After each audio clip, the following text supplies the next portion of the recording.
in every one of my organizations, it's how do we rush to a $1 million a month, to a $2 million a month, to a $3 million a month? Marketing is getting more expensive and more competitive. People waste money and waste money and waste money. All right, we're going to jump into this. Hey, everybody, welcome back to the Exit Rich podcast. I got Michael Cooney here from WhatConverts, and what his product does is actually quite great for people that are spending a ton of money in marketing. It actually tells you what converts into leads and business for you. Michael founded the company over a decade ago with him and his partner. We're going to talk about that. They had great growth. They have great agencies that use them. Michael, thank you so much for being on the Exit Rich podcast, and thank you for helping our viewers find out where their marketing dollars are going and what's converting. Oh, thank you, Lance. I really appreciate you having me on this call. Well, so Michael, let's talk to everybody about who you are and what you do real fast, and we're going to jump right into it. Yeah, so I run WhatConverts with my partner, Jeremy Helms, and we just help marketers track the results of their marketing. So if you're spending any money on advertising, we tell you, which campaigns are making money, which aren't, and we make it very clear in what's working and what's not. Well, you say that because people will say, I can go see that in Google Analytics. They tell me what is working and what's converting. Is that not true? So Google Analytics does a great job. I've loved it as a marketer for a long time. What they can't tell you is the value of a phone call. They can't tell you if it's good, bad, or ugly. And then they can't allow you to qualify to send that back into the ad platforms to then optimize. Okay, so explain that to me. So I thought you could put down in Google Analytics, good call, bad call, 30 seconds, minute, 2 minutes, put gold cameras around. Yeah, it's very limited. You don't know who the person is from the call. You don't have a transcription of the call. You just have a duration. And many of those calls are pretty much nuisance calls or spam calls. So with us, you get a phone call, you know who the person is, you have a full transcription of the call. You can then qualify the call. You can, I don't want to get too deep in the weeds yet, but we have automation tools that allow you to do it, lead intelligence, based on the transcription of the call. So you can identify, did they request a quote? Didn't they request a quote? Are they in your target audience? So the bottom line is you can put a quote value and a sales value to every single phone call, fire that back into the algorithms, the Google algorithms, and then it's going to allow you to optimize your marketing and value instead of just a click, or a phone call. And that we call it the optimization flywheel. So here's an analogy. If you're running an e-commerce store and you sell something on an e-commerce store, you know the value immediately. On our side, it's a phone call and you don't know the value of the phone call. So our system allows you to add in the value of a phone call so that you fire it back into the algorithms, which are optimized for running on value. And so, it's an optimization. I guess my question for you is after I add in so many times the values, do you have an AI product that will just automatically do it and say this phone call is similar to the last 20 phone calls? Or do you have to manually go in and do this? Yeah, so we recommend you manually do it. And it's for two reasons. When you manually do it and you see the content of the call, you get insights and you also identify patterns on what people are looking for. So from those insights, as a marketer, I've been able to optimize campaigns. But once you've done it manually, you graduate to our advanced roadmap, and the advanced roadmap then allows you to automate it. And we use lead intelligence rules so we can pick up on keywords and terms, but then we also use the answer engines like ChatGPT or Anthropic, where you can say was this a sales call? Was it for a roof repair or a roof replacement? And if it's, did they tell you the square footage or whatever you use to quantify the value of a job? And then based on that, we can then automatically provide a value and send it back. So to answer your question is, you can do it manually, you can do it with automation, or you can do it through integration with the CRM. You mentioned you work with Katie from Camp Digital. Yeah, a friend of mine. I guess my question to you is, do you work mainly home service-based businesses at WhatConverts, or do you work with other type of companies also? So home services has grown into our largest industry for us from a revenue point of view, but we work with lawyers. We work with, medical dentists, doctors, everyone. Okay, so home service is your bread and butter here. So let's talk about that. You worked at an agency, I'm assuming, prior to starting this. You didn't just hang out and say, let me Yep. go start. Right. So you worked at an agency. Yeah. I guess my question to you is, what are some of the core what should a home service owner be looking at? What's the metrics they should be looking at their marketing, not just phone calls and not just revenue, because other things, metrics add up to making those phone calls happen and revenue. What metrics do you say, hey, look, we should be looking at these metrics? Yeah. So, I mean, it's been a journey. So, yeah, you're right. I was running a marketing agency, and I remember going into clients' offices and saying, like, hey, we doubled leads. Isn't that great? And then they'd tell you, well, I'm not sure. It looks, a lot of these leads feel like they're from existing customers, or, those kind of questions. And I didn't have the tools to answer it. So, we built WhatConverts to answer those questions. So, tracking leads, surprisingly, a lot of companies come to us and they're not even tracking leads effectively. So we say, start there. Track leads back to your marketing so you know which marketing channels are driving your leads. And then level up and go track how many quotable leads. So how many leads did you get that you actually provide a quote? And then level up to quote value. Then get the quote value on every lead. And then from there, get the revenue on every lead. So I'm a big proponent on using quote value as the value you send back to the ad platforms, because you can get it like within a couple of minutes. Sales value could take a week to get, when you invoice a client for doing the job. And the algorithms in the ad platforms work on a millisecond level. And we're saying, like, you can get quote value quicker and it's representative of the sales value. Get that back to the algorithms, and that allows them to optimize so much quicker and more accurately. When people are saying, hey, listen, there's so many different marketing agencies out there, they're tough to deal with because people are not sure who's telling the truth, who's not, what's going on. That's why I was looking for other KPIs that you might know of, saying, hey, listen, these are core KPIs that can't be faked by any marketing agency. Mm-hmm. What do you think somewhere out there? Those ones, leads, quotable leads, quote value, sales value. So an interesting story is we have agencies come to us and they said, since using WhatConverts, we have doubled the number of customers and we use WhatConverts in our sales pitch. And they're like, well, why is that? It says, well, WhatConverts is a tool for trust and transparency. So they go to the prospect and they say, like, look, we're going to use this tool to track all the marketing. You can come in here, you can see the leads, you can see the actual name of the people coming in, you can see the value, you can hear the phone call, and it's all tied back to marketing. So you will know whether we're driving legitimate leads for your company or not. So it's the trust and transparency factor that WhatConverts gives agencies from the platform we've built. Do you guys integrate with Service Titan? I mean, that's the number one home service-based CRM in the country. Do you guys integrate with them? How's that work? We love Service Titan. We love, so. Oh, give me LFG. Yeah. No, we love Service Titan, and Katie from Camp Digital, they integrate with them. And, what we love about them is when a sales agent takes a phone call, they book an appointment, that fires directly back to us and says, like, hey, an appointment was booked. And this was the job type. And then based on the job type, we can get a quote value. I mean, you have all this data, right? I got to ask you, do people come directly to you and do you represent them still as an agency? No.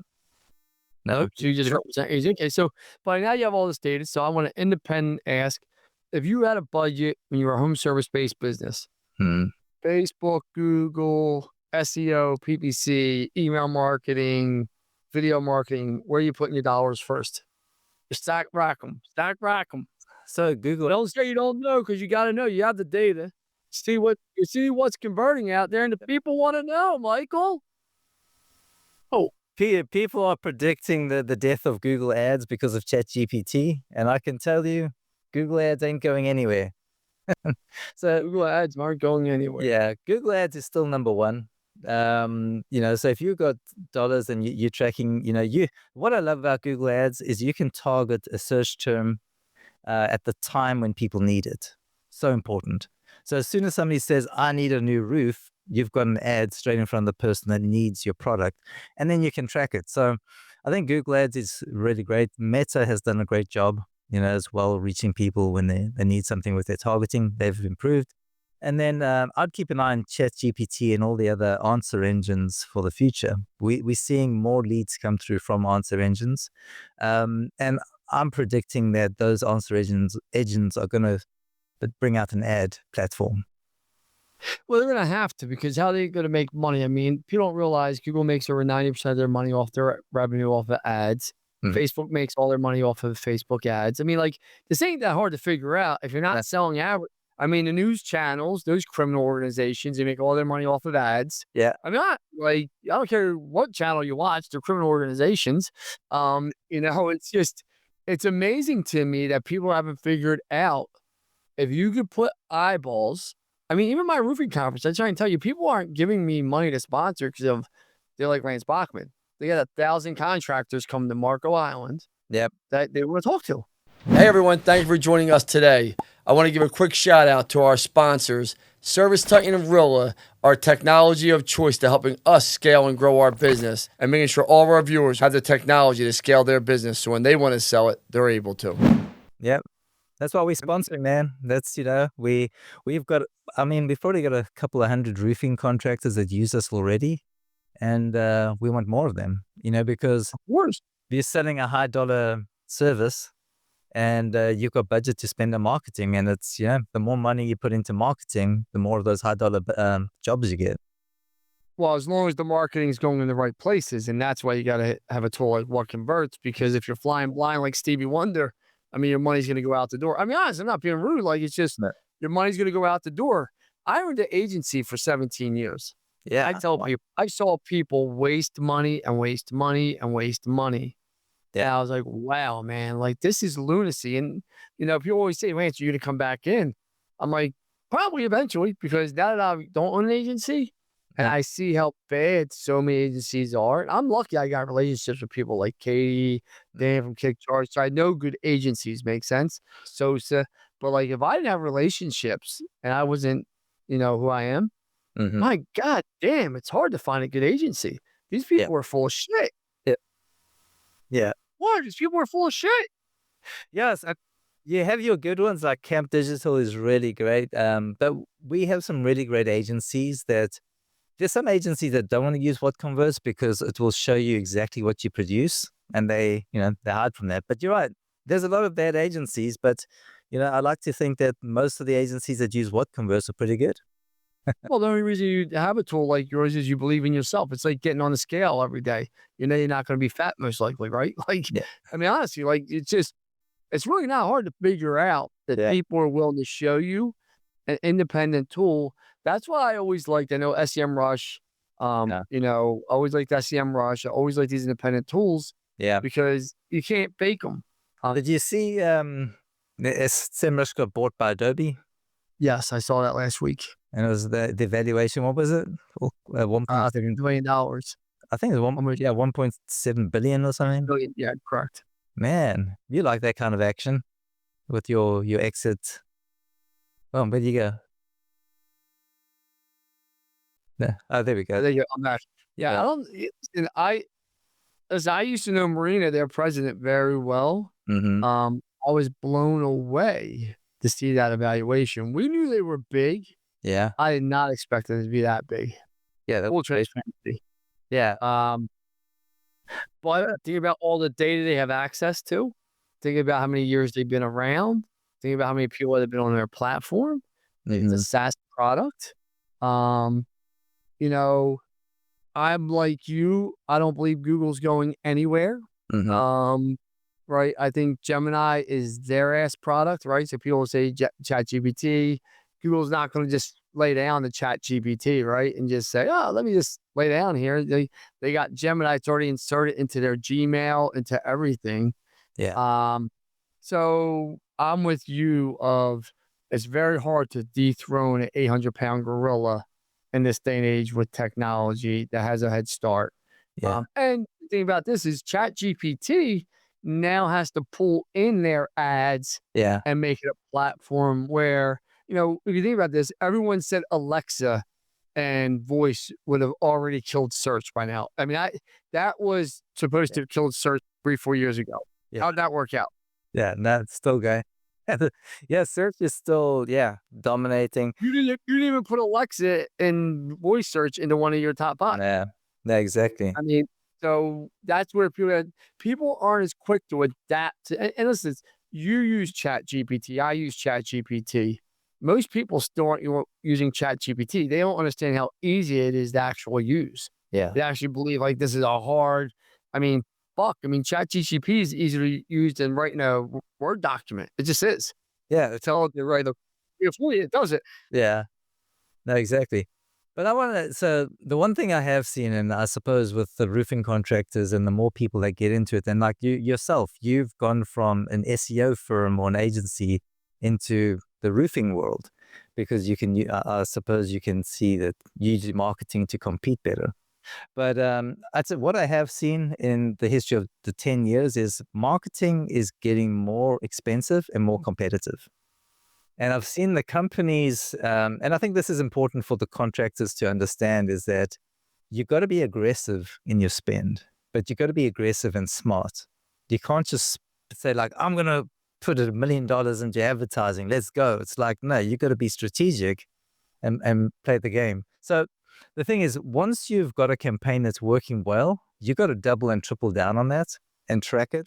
Feed the beast. Feed the beast, yeah. And then, so I think that's such a big lever in how much you spend on advertising once you get it working. And the guys that get there, get it working, and then yank on that lever, they leave people behind.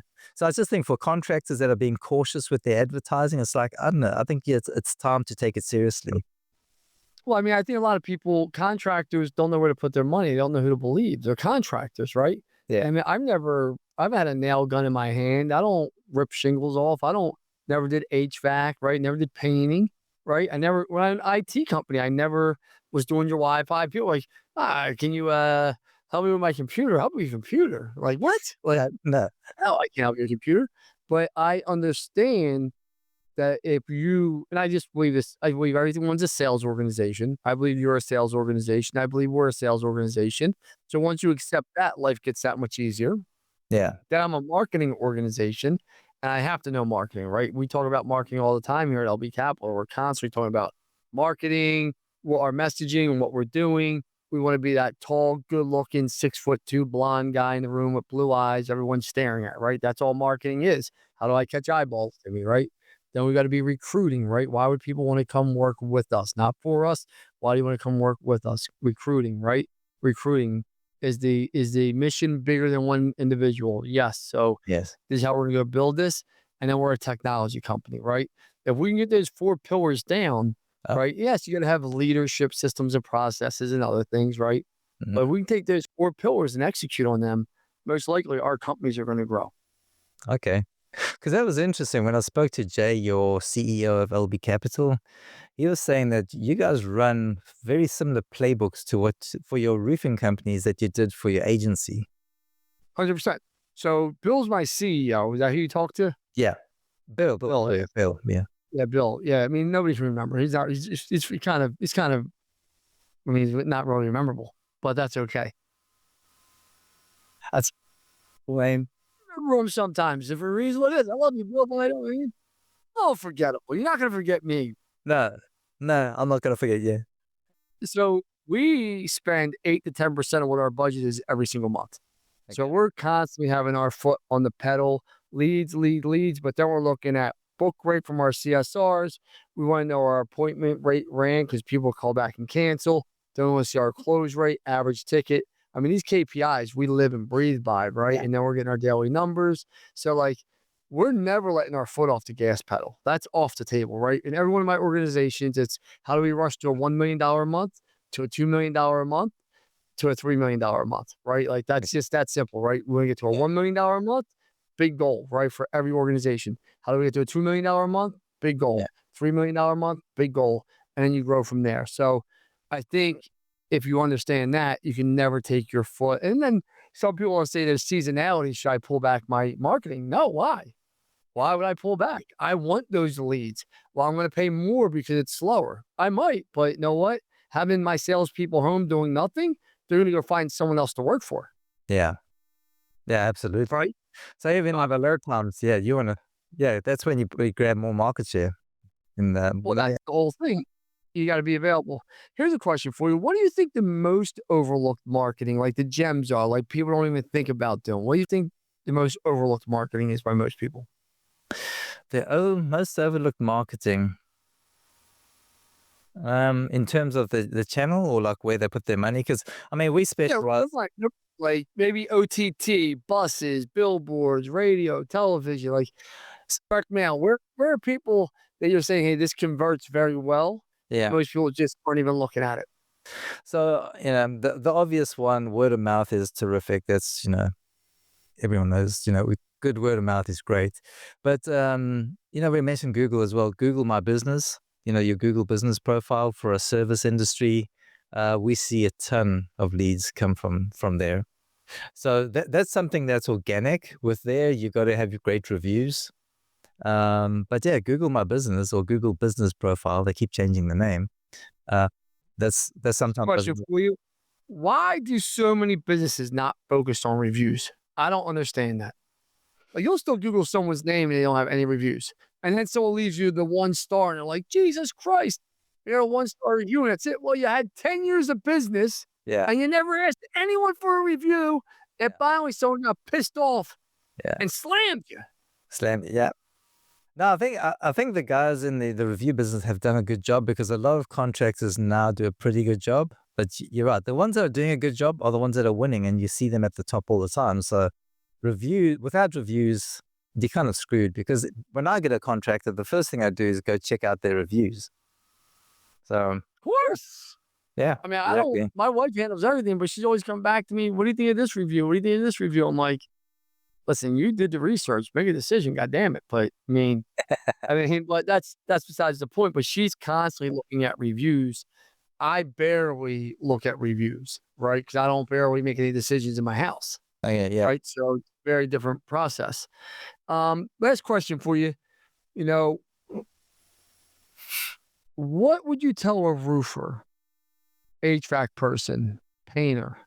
What should be the first thing they should do if they want to get serious about marketing? What should be the first thing they should do, right? It should be an evaluation. Am I looking at myself internally? Yeah. Where should I start that process? The first thing you should do is sign up for WhatConverts. Oh, like that. There you go. No, but seriously, it's like I think differentiation is a big deal when I'm looking from marketing. So it's like, how do you differentiate? How are you different from the other 10 roofers? Like, answer that question. And I think with a lot of times, a lot of people aren't looking for the lowest price. I find a lot of contractors, they try and come in at the lowest price. I just think they're wanting someone they can trust, does high quality work. And if you can differentiate yourself in the market and understand like why you're different to somebody else, it's just your conversion rates are going to be better. You're going to get higher quality jobs. So yeah, I don't know. Is that a good answer? Yeah. How does somebody get a hold of you if they want to get a hold of you, Michael? Yeah, on LinkedIn, Michael Cooney. Michael Cooney. Well, I want to thank you. The roofing conference is sold out. I would tell you to get your tickets, but it is sold out, and it's been sold out for about 2 weeks now. So, Oh man, sponsors are sold out. Elite VIPs are sold out. 1,000 people down in Marco Island next week. I look forward to seeing you there, Michael. If you need anything, let me know. All right, my friend? okay. Thanks, Lance. Thanks, Michael. Cheers then.